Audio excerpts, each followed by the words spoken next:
ছোট্ট ঘরে কিভাবে একজন মানুষকে হাত বেঁধে রাখা হতো।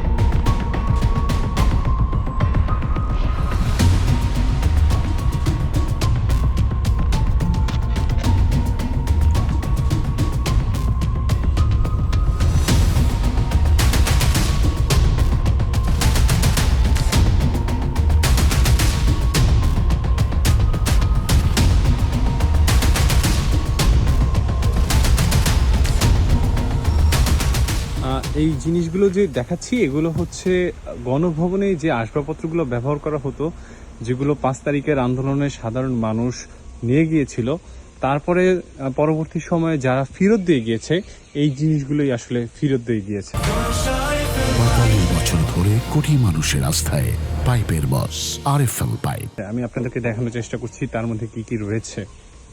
দেখতেই পাচ্ছেন সোফা রয়েছে, গ্লাস রয়েছে, বিভিন্ন ফটো ফ্রেমের যে ফ্রেমগুলো রয়েছে সেই ফ্রেমগুলোও কিন্তু এখানে রয়েছে। এখানে আপনারা দেখতে পাচ্ছেন যে বিভিন্ন ওয়ালমেটগুলো রয়েছে, কাচের যে দরজাগুলো রয়েছিল যেখানে ছবি প্রদর্শন করা হতো সেই ছবিগুলো এখানে রয়েছে।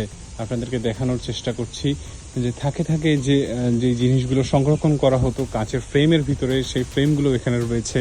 এখানে রয়েছে অসংখ্য ফার্নিচার, যেখানে ট্রেডমিলের মতো আসবাবপত্র রয়েছে, যেখানে গণভবনের ভিতরে যে হ্যাচারিগুলো যে চাষ করতো কিংবা গাছপালা চাষ করার জন্য যে গাড়িগুলো সরঞ্জামগুলো ব্যবহার করতো সেই সরঞ্জামগুলো রয়েছে আপনারা দেখতে পাচ্ছেন। ঠিক তার অপর পাশেই কিন্তু এখানে বস্তাবন্দি কিন্তু অনেক দামি দামি জিনিসপত্র রয়েছে যেটি জানাচ্ছিলাম। আর ঠিক তার পাশেই দেখতে পাচ্ছেন যে এসির যে ইনডোর আউটডোরগুলো রয়েছে সেগুলো রয়েছে। এখানে টিভিও রয়েছে।